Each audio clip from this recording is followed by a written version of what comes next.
La santé sexuelle est un aspect essentiel du bien-être général, mais elle reste entourée de mythes et d'idées fausses.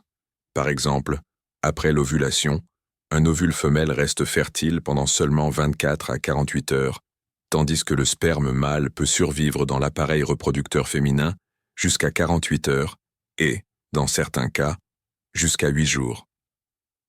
Ces délais biologiques soulignent l'importance d'une planification familiale éclairée pour éviter les résultats imprévus.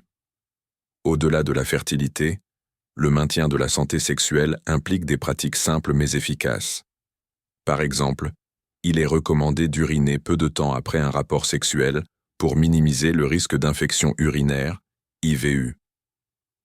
Cette petite mais importante étape permet d'éliminer les bactéries potentielles, favorisant la santé des voies urinaires et le confort général. L'intimité se nourrit également de compréhension et de communication. Une étude de 2010 a révélé une variabilité des préférences sexuelles, de nombreux hommes hétérosexuels exprimant un intérêt pour des actes spécifiques.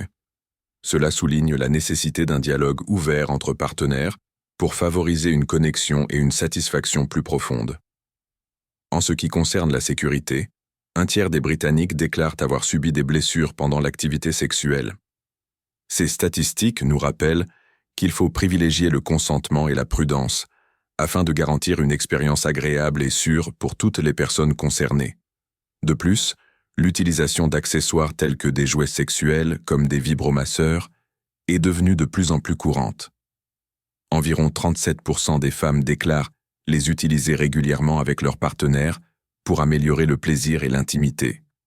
De plus, les recherches montrent que de nombreuses femmes atteignent l'orgasme plus régulièrement par stimulation externe que par pénétration, ce qui souligne l'importance de s'adapter aux préférences individuelles. En fin de compte, l'amélioration de la santé sexuelle est un parcours d'éducation, de communication et d'attention aux besoins personnels et partagés. En brisant les mythes, en donnant la priorité à la sécurité et en faisant preuve d'ouverture, nous pouvons favoriser des relations plus saines et plus épanouissantes.